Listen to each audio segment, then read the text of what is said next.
Meanwhile, take a look at this bullpen, Ryan, and hopefully they're not going to be overused in this 3-game series. We're going to get some length out of the starters, hopefully. Yeah. We'll see. But just looking at what they did over the weekend, and the one guy, I can't remember, were we talking to you, or maybe I was just asking Wyman about, with Brash being, they're handling him with kid gloves. You don't know what the routine is going to be. He's not available game after game. Yeah. Who do you trust the most in that bullpen beyond Munoz? Munoz is just ridiculous. He's yet to give up a run. There's not even a conversation to be had about him. But say he's pitched 2 nights in a row and he can't close. Who do you throw in there? My guy was Vargas because he's been solid. Yeah. He didn't have a great weekend. He gave up 3 earned runs over the way on Saturday. It was kind of a dud for him right on the heels of me saying, I think it's either Vargas or it's, Spire, depending on lefties coming in. Right. But just looking at what they did over the weekend, anything in particular stand out to you? Or do you look at that, like even in Vargas's case, like, all right, it's going to happen. These guys are going to give up runs here and there. Well, first of all, Munoz has just obviously been outstanding, as we know. How do you bridge the gap from the starters who are only going 5.2 innings per start, whereas last year was around 6 innings per start? Man, that's a huge. It doesn't sound like much. It's huge. It's massive, as you know, because less innings right there. First of all, you have to tap into the front end of your bullpen, guys that you're not confident with. I still say Gabe Spire is my guy. I still do, regardless lefty righty. Yeah, regardless lefty righty, and his fastball is dominant enough to righties, and that breaking ball he threw. Lucas, he kept throwing fastballs. I was like, dude, I said this during the game. I said, you throw a slider down the way here, he's got no chance. And he did, and he made him look stupid. And Lucas is a guy who can handle plus fastballs, and he can handle left on left. And so even though I know he gave up the run that he inherited on the weekend, he's still my guy behind Munoz, 100%. But besides that, man, I'm telling you, Matt Brash coming back, and he's 3 innings into it now. The velo's starting to creep up. Starting a little bit sharper. You are still a good couple of weeks away to really know that you can push him back to back and push him a little bit deeper, a little bit harder into with these games. But man, they've got some question marks. They really do. Troy Taylor, that slider of his, and that's the big thing coming out of the 2020, coming out of last year. Mm-hmm. Last year he looked really good. Yeah, and his slider looks different this year. So that's a little bit of a concern for me. So there's some depth issue there with that bullpen. There really is.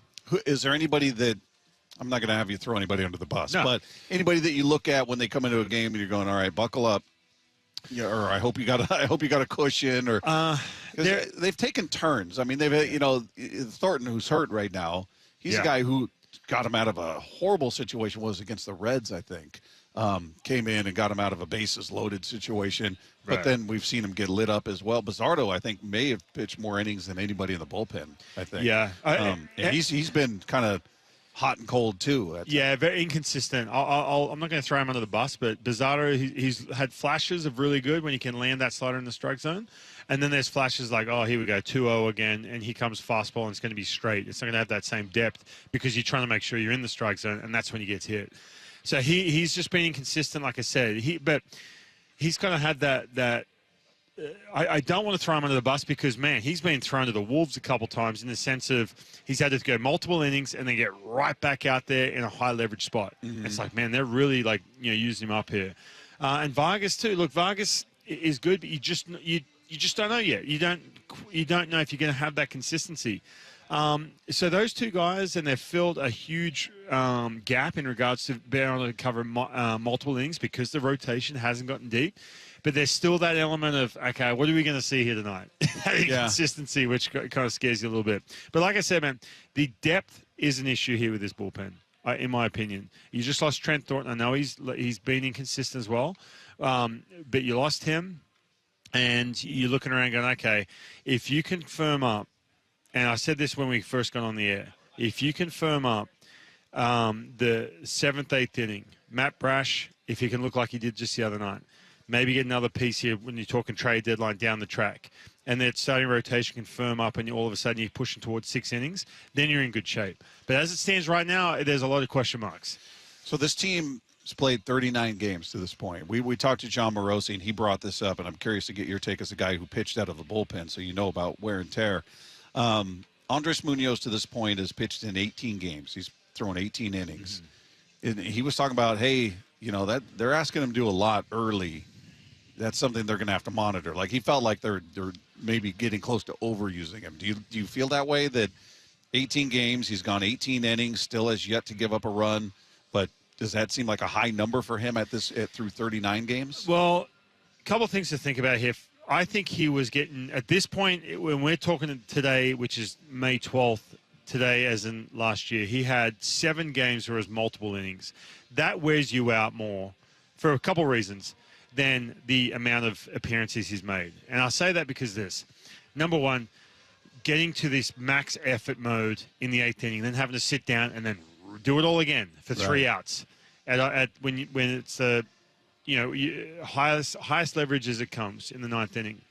That wears you out more. Not to mention the fact that you have to be ready and peaking in the bullpen way earlier. So you think about it. From the 6th or 7th inning to the 9th, all that time spent, call it an hour, I have to spend, whether I'm warming up, waiting, and by the way, when you're coming in middle of a game in the 8th inning, you have to be on high alert, and so you go on more max effort, and then you stop. Okay, now I'm going out for the 9th. He did that a bunch last year. Yeah. This year, it's been one. And by the way, I spoke to Tony Arnerich about this. It's not, they're like, hey, we're willing to use him multiple innings.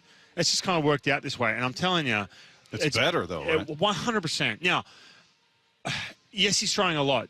He's not leading the league in appearances, but he's still on pace for mid-70s. Anytime you get past that 70-game threshold, that's going to be taxing. It's going to, especially when you're coming off, Munoz he's had Tommy John and everything else. When you get to that 70-plus, you talk to anyone who's gone 70-plus appearances out of a bullpen, Matt Brash, same thing. Mm-hmm. He had Tommy John the next year. That's when you're really pushing it. However, this year, the fact that you've got the 9th. And you can just be ready to go, warm up. You don't have to be at peak in the bullpen for as long.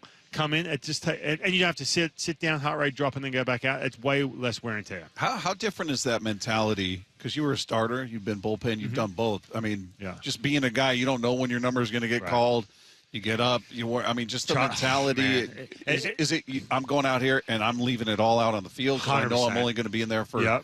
100%. Okay, a couple things on that. A couple thoughts on that. I was suited better mentality-wise in the bullpen. When I was starting, were the days where 2 days, 3 days before, I was trying not to think about it because I'm an over-processor, and I'll pitch that game in my head 5 times before I do it, and I'm just mentally exhausted once I get to the game. Right? I'm not joking. Before you even start. Jim Stelton was my bullpen coach, and he said, look, man, and I told him this. I was putting the rotation, and he said to me, he goes, dude, just go as hard as you can for as long as you can. If you go 3 innings, who cares? Just blow it out. And I'm telling you, when I did that, that's when I pitched way better. I was getting deeper into games. I had this stretch where I was going like 7 innings, 8 innings, 7 innings, 8 innings, like this. And I was like, man, I'm not even thinking about looking at glancing up, going, oh, no, and doing the math on the pitch count per inning and all this. Because you look at, Bryce Miller's dealing with this right now. In the 3rd inning, it's 52 pitches. And you're like, how am I going to get to 6? You know what I mean? You start doing the math in your head. And so I was way better mentality. Some guys are completely different. Guys need to know when they're pitching, right? And so with that being said, and again, having these conversations with Tony Arnerich, he's had to, Legomena, for example, he's very twitchy, and he had to say to him, look, you need to chill out in the bullpen, less max effort before you go in, because guess what? The better you pitch, the more often you're going to pitch, and you are going to hit a wall at some point. Right. And so you really have to learn how to manage warming up and just every single day max effort in that bullpen before you go in. Well, and that's the other thing, and we'll get to the break here in a moment, but just I don't think we take into account for bullpen guys. Oh, man. Them getting up, warming up, and then maybe they don't get into the game. But how often are you warming up? How often are you just throwing throughout a season where it's not even on the field, so to speak? Right, and that's something that I know the Mariners do a really good job of testing health and recovery and stuff like that for these guys daily. Like the bullpen guys, starters, they do it once between each start, I believe.